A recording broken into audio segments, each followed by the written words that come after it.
Welcome back to the deep dive. We are so glad you could join us because today we are tackling a topic that, well, it really defines modern business: It absolutely does. enterprise AI implementation. And we often focus just on the technology, right? Ah. The incredible models, the LLMs, Hmm. but the sources we've shared, they reveal a much tougher truth. Right. Mastering AI isn't really a coding challenge. It's an organizational one. It means you have to dig deep into structural, ethical, and agility issues that Mhm. were there long before you wrote the first line of AI code. And that is exactly why our mission today is to give you a real shortcut. We have distilled all this material into three core, kind of unexpected insights. We're going to reveal the three unexpected truths about mastering enterprise AI. The idea is that you'll walk away understanding what really drives success, beyond just the algorithm. Let's just jump right into the first one. Okay, let's unpack this. Our sources really emphasize that it's not enough to just deploy an LLM and, call it a day. Not even close. Success hinges on establishing what the material calls a world-class AI ethical strategy. And what's so striking is that this isn't just a single document, right? It's broken down into five distinct essential pillars.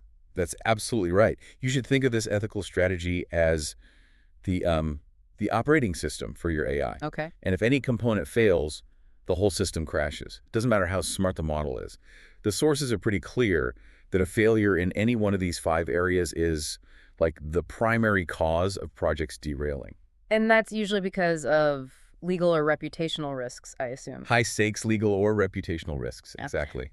So instead of just reading a heavy list, what are the most critical functions these five pillars actually serve? Well, the first couple pillars are all about defining ownership and communication. The number one area is people engagement and responsibilities. Okay. This just means clearly defining who owns the ethical outcomes. You can't just, dump it on the engineering team. Right. It can't be a siloed effort. It can't. You have to create cross-discipline teams. And this is critical mandate human involvement and feedback loops, specifically to fight unintentional biases. So you're building the right team and the right processes for accountability from the very start. Exactly. And the second function is knowledge and information systems. Yeah. This is all about transparency. How so? Well, it's not enough to just have a policy that says you're transparent. It's about measuring whether that policy is actually communicated and if people across the organization really understand it. A policy without adoption is worthless. It is. I see. So the first two, make sure the organization's set up right and everyone knows the rules. What about the real world risk monitoring? That's where the third and fourth functions come in. Yeah. So number three is operational processes and systems. Think of this as the continuous monitoring layer. Ah. It tracks the AI system's performance and its ethical alignment in real time. And this pillar explicitly handles managing legal liabilities and regulatory penalties. You can't wait for a regulator to call. You have to be tracking that risk constantly. That sounds like some serious governance, especially with how fast the regulations are changing. And that ties right into the fourth function, which is all about ensuring quality through communication metrics.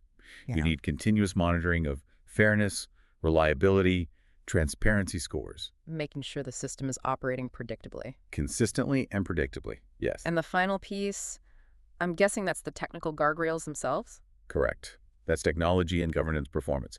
This demands, strict data protection, accountability, traceability. You have to be able to trace every output back to its source. And I imagine a big one is stopping the AI from generating harmful content. That's maybe the most non-negotiable part for any large enterprise.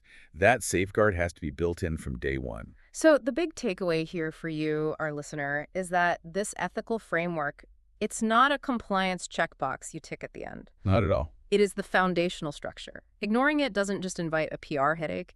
It actively exposes you to immediate, measurable legal and reputational risk. It forces the organization to conform to ethical requirements instead of trying to, cram ethics into a risky structure that already exists. That is a powerful transition to our second truth.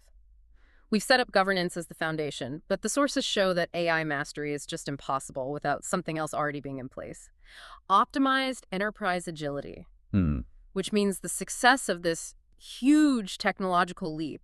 It's fundamentally dependent on the organization's overall existing maturity level. Yeah, think of it this way. AI is this powerful, high-performance engine. Okay. But if your organization's processes, the chassis of the car, are rigid, brittle, or slow, that engine is just going to shake the car apart. Ha, that's a great analogy. The sources make it clear that AI enablement is benchmarked against core activities you'd find in any efficient, agile organization. If you already struggle to iterate on a standard software release, Yeah. advanced AI adoption is going to expose those cracks way faster. So what you're saying is your agile coaches and scrum masters are actually the unsung heroes of AI readiness. Precisely. They are the ones using specific assessments to identify those pre-existing organizational weaknesses.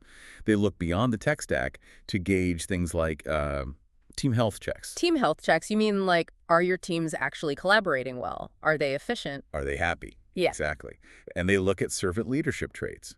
Does your management structure actually enable change or does it fight it? Yeah. And they analyze your broader agile ways of working. So the readiness checklist for AI actually includes, are your teams getting along? And is your boss supportive? That is much broader than I would have expected for a tech rollout. It is everything because AI requires these continuous feedback loops and really rapid response times. If the organizational DNA can't support that speed, the project just stalls. Okay, so let's zoom in on the group that has to execute this. Okay. The Product Management Office, or PMO. Our sources really highlight that optimizing their readiness is central, and they have to measure readiness across two different critical success factors at the same time. What are they? The PMO is like the air traffic controller, making sure both planes land safely. So the first factor is technical readiness. Okay, the traditional side. Right. Assessing your foundational LLM capabilities, ensuring data governance and privacy are solid, and making sure you have all that human oversight we talked about. That makes perfect sense. That's the can we build it question. And the second factor is commercial readiness. This is the crucial business side that, often gets ignored. Right. This covers everything from ensuring compliance with AI ethics in a business context to defining the initiative's measurable OKRs and KPIs, to planning comprehensively for post-deployment support. That's a huge one. So why is that distinction between technical and commercial so critical for the PMO? Because without commercial readiness, you end up launching a technically brilliant model that solves a problem nobody has. Or worse. Or worse, solves a problem in a way that violates a new regulation, and its value just goes to zero overnight. If your product managers aren't ready to lead that whole life cycle, tracking both sides, the tech just becomes a very expensive experiment sitting on a shelf. That brings us perfectly to our third and final truth, which is about the operational reality of all this. Mastering AI isn't a one-time thing. It's a marathon measured by dynamic capability scores and targeted improvement advice. That's truth 3. Readiness is quantified by continuous capability score improvement. This is how organizations go from just identifying problems to, actually fixing them. The sources detail this really measurable assessment mechanic. So what does that look like in practice? Initiative owners use these integrated benchmark modules, and participants from all over the organization answer assessment questions on ethics, agility, all of it. And what's the immediate feedback from that? As the responses come in, the owner gets a real-time view of the crucial metric, the capability score, which is shown as a percentage. Think of it like a fitness tracker for your AI program.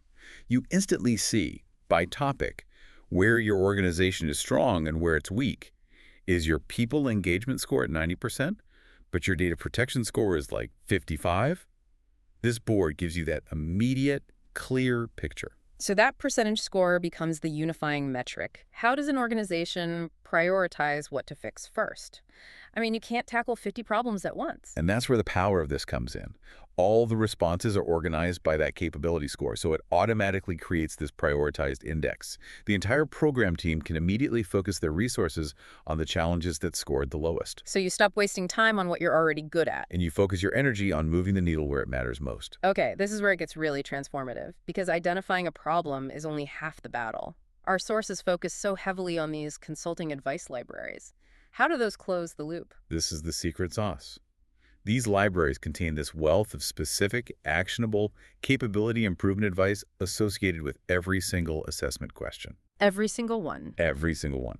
So if your score is low on, say, ensuring fairness and a feedback loop, the system doesn't just report the low score. It instantly directs you to the precise corrective measures, the steps, the policy changes needed to fix that metric. It turns every observation into a prescriptive action plan. Exactly, a prescriptive action plan. Wow. That sounds like a really rigorous closed-loop system for managing organizational change. It's the complete lifecycle management. The sources emphasize a specific assigned feature that lets you track these challenges. So organizations can actually track the progress of improvement and evaluate the impact of the changes across all levels, individuals, teams, the whole organization. So the goal isn't just to pass the test once. No, the goal is to drive that capability percentage from 55% to 70 and then from 70 to 85 over time. So the final takeaway here for our listener is that AI mastery is less about hiring a unicorn data scientist. Much less. And it's much more about implementing this rigorous, measurable framework to uplift your organization's capability percentage in these foundational areas like ethics and agility. It's organizational engineering. That's the ultimate shift in focus, from optimizing the technology output to optimizing the structural input. We started this deep dive looking for unexpected truths about enterprise AI, and I think we really found three core insights that redefine what success in this space even means.